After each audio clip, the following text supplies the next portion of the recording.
What's happening, Nerd Squad, and welcome back to Top 10 Nerd. The Joker, he's been kicking since his first debut back in Detective Comics 569. The character was created by Jerry Robinson, Bill Finger, and Bob Kane, and we've seen numerous reincarnations on the big screen. Some great, some not so great, some rather cringy. So after falling in a vat of chemicals, turning his skin pale white and his hair green, plus homicidal ways of life, it's no surprise he's done a lot of horrible deeds. So here to count down 10 of those not so pleasant moments, I'm your host Taylor McWatters. You're you, let's get counting. Number 10, Death of the Family. Written by Scott Snyder, released in 2013, we see the Joker make his return to Gotham City after having his face sliced off. Yeah, the doll maker gave him a facelift of a lifetime, literally, while he was in Arkham Asylum, but it was all part of a plan. Insert link, 25 seconds to 29, all part of the plan. So he busted out, steals his face back from the police, after of course killing several of them, threatens to murder the mayor, kills John Claridge, kidnaps Alfred, all while wearing the horrible reattached baloney Joker face, and then he ends up kidnapping all of the Bat family members. Ooh, so he makes Batman sit at this table with all of them, as it's revealed what's truly for dinner. They open it up and it's their own faces. Yeah, everybody had bags over their heads, and then underneath they were wrapped in bloody bandages, and then their faces were right there. It's a really horrible scene, but fear not, as this was only another cruel joke. Therapy not included. Wow. And before we continue on to number 9, guys, if you could go ahead and give this video a super thumbs up, that would be great because it goes a long way for us over here. You're the best, thank you so much. If enough of you like this, they'll let me go home for the holidays.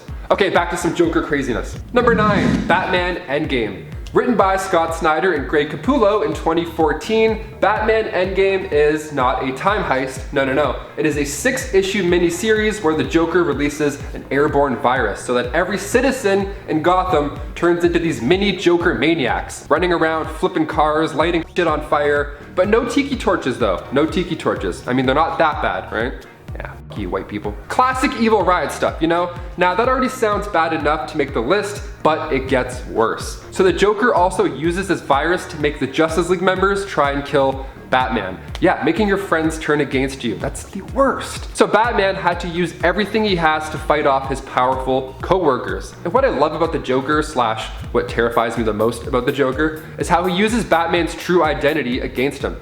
It's amazing that no matter how many times he does something like this, the stakes are always so high, and it makes you not want to stop reading. And it's resolved with both Batman and Joker having their memories wiped, but those images of Gotham citizens with those horrid smiles drawn across their face, that lives in your head rent-free. Number 8, Joker kills Randall. Okay, I gotta include this one. I mean, Joaquin Phoenix scooped an Oscar for his performance in the 2019 Joker movie, written and directed by comedic all-star Todd Phillips. So we have to talk about some of the crazy key scenes, specifically the way he kills Randall. Spoilers. So we have Arthur Fleck in his apartment. He's getting warm, he's getting his face ready before his big TV gig on the Franklin Murray show later that night.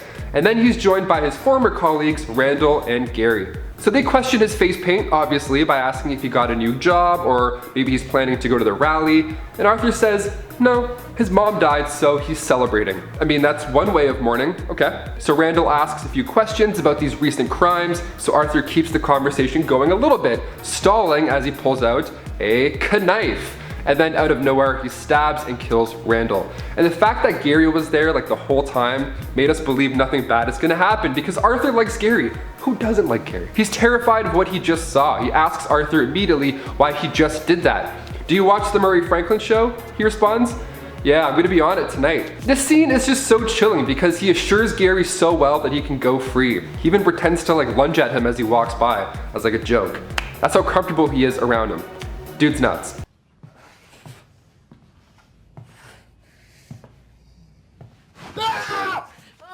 Number 7, torturing Tim Drake. I'll begin with how I peeled back the layers of the boy's mind.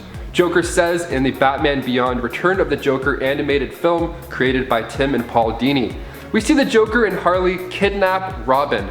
How did this happen? Well, Tim Drake was out one night patrolling the streets by himself, just getting it done, and then all of a sudden he has to save a lady from 2 thugs. No problem, 2 thugs? Easy. Turns out this was all a setup, classic Joker, and it worked. The Joker trapped him and took him to Arkham Asylum where he used shock therapy and serums, anything to break him down. He straight up tortured him for like weeks at a time. He was brainwashed until he eventually gave up all these secrets about Batman. And they end up turning him into a mini Joker, giving him the appropriate name of Joker Jr., little JJ.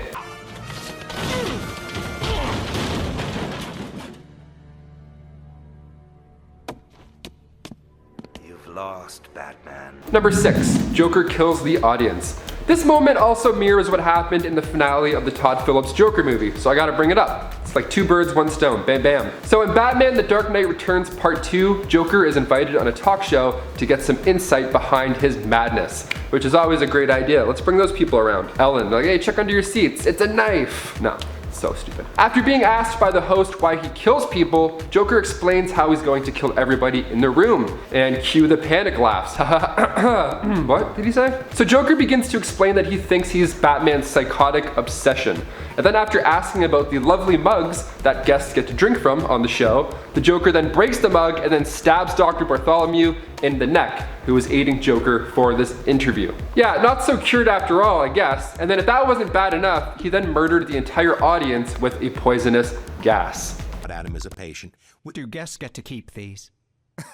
Sure, you do whatever you want with it. We got a closet full of them. So similar in nature, yet I feel like this is worse. I don't know, like everyone else dying and getting poisoned, it's crazy. I also feel like Joaquin Phoenix is more awkward on a talk show than the Joker. I mean, watch any interview with him and you'll be like, no, for sure, definitely. Number 5, Emperor Joker. So this is a form of the Joker that is bigger and badder than ever. And it comes from Superman Emperor Joker back in 2000. And it was a 9-issue crossover event that shows what happens when the Joker steals the powers of Mr. Mxyzptlk, which is spelled so differently. I had to like write it in like, you know, a dictionary where it like breaks it down. Mr. Mxyzptlk. Yeah, he was supposed to get only 1% of his reality warping power, but he ended up tricking him into giving the Joker 99.9% power. Oops! So what happens when an imp from a 5th dimension accidentally makes Gotham's worst a god? Well, he eats China. That's a body count that's over 1 billion right there. I mean, the Joker transformed reality into this horrible version that better suited himself, where everybody's stuck in an awful loop. He kills Lex Luthor over and over again, and of course he makes Batman suffer death daily. Number 4, Harley Quinn. Making her first appearance in Batman Adventures issue 12, Harleen Quinzel, Adele Dazeem. Most commonly seen as the Joker's love life and twisted partner in crime, started off as an intern psychiatrist at Arkham Asylum. And then in the 1994 graphic novel, The Batman Adventures Mad Love, I don't know why I did that, Mad Love, we see Harleen's origin play out. So Dr. Harleen Frances Quinzel started to fall in love with the Madman as the days went by, because of course. It's an amazing graphic novel. It actually won the Eisner and Harvey Awards for Best Single Issue Comic of the Year. So if you haven't read it, check it out, it's great. She becomes intrigued with how the Joker's mind works, so she volunteers to help treat him. Now, after helping him escape numerous times, it's no surprise she became his sidekick, donning a jester suit of her own. And I like where they're going with Birds of Prey, giving her more of a spotlight rather than just this crazy sidekick to the Joker. And also, if I see any more of Jared Leto's Joker, I'm gonna bleach my eyes. That damaged tattoo on his forehead almost got the next spot on this list, I swear. Number 3, Barbara Gordon. This next one hurts me to talk about. Here we go. So The Killing Joke was brought to us by Alan Moore back in 1988, and since its debut, it's referred to as one of the best graphic novels ever published. Fair. So we have this background story for the Joker unfold as he torments the Gordon family, and then it comes down to a few knocks on the door that changes Barbara's life forever. So she thinks that it's Colleen arriving early, and then she goes over slowly, and then does that thing in horror movies, you know, where they open the door mid-conversation, not aware, and then they turn last second, and then bam! This happens. Yeah, well, I had some really interesting nightmares.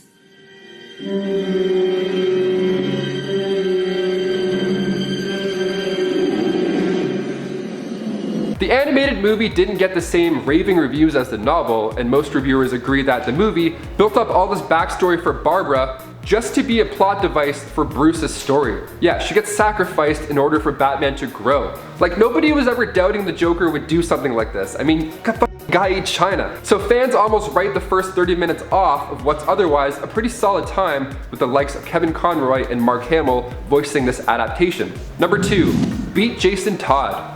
A Death in the Family, not to be confused with A Death of the Family, is a 4-part storyline written by Jim Starlin and published in 1988.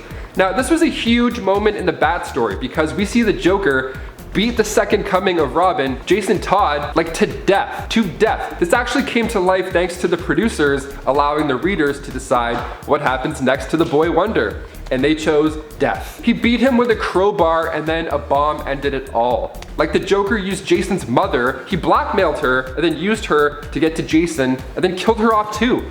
So dark. What's even crazier about this whole thing is that it was up to the fans to decide his fate. There was a 36-hour period from September 16th to 17th in 1988, and there was a number you could call in and vote if you wanted the Joker to kill Robin or not. That's like the weirdest reality show ever. Like dialing one number meant death, dialing the other meant survival. And it got really close too. It was almost like 50-50. God, I wish callers had to talk to somebody instead of just calling a number. That would be amazing. Yeah, hi. You know what? Death. I think, oh wait, no, death, for sure death. Thanks, awesome, sick, cheers. So one caller actually admitted to dialing the number numerous times just to put the nail in the coffin for the Boy Wonder. Yep, it worked. Hope you're happy. Hope you're 90 years old and also happy. And finally, number 1, he killed Jim Gordon's wife. Yes, this next one takes place during the holidays, so how fitting and joyous. Making her first appearance in Batman 405, the Year 1 storyline, we find Sarah Essen, Lieutenant Gordon's partner. So after Gordon's divorce, the two of them started to date and eventually they got married. Classic detective stuff. This all sounds lovely so far, but then in Detective Comics 741, we find the Joker after he's kidnapped like dozens of babies. Like I'm talking, this guy kidnapped a bunch of babies and then decided to hide them right in the basement of the Gotham police station, which in my opinion is the worst place to hide anything ever. End of story. So Sarah hears over the radio, Joker has the babies at Central, and she's like, what the f? And then she gets out of there, and then we see him in there talking to one of these babies while he's holding it, saying sweet things, you know, like how life is the biggest joke of all. Sweet things like that. So Sarah makes a loud entrance, tells the Joker to freeze, and Joker tosses the baby at her like hot potato. He tosses an infant, and then Sarah catches the baby, thank God, but then Joker wishes her a Merry Christmas and delivers, bow, a fatal bullet. But the baby's okay, but Sarah, not okay. Well guys, there you have it. Look, I know the Joker has done a lot of horrible things, so let us know down below which of these Joker moments really stuck with you. Also, let us know your personal favorites so we can check them out.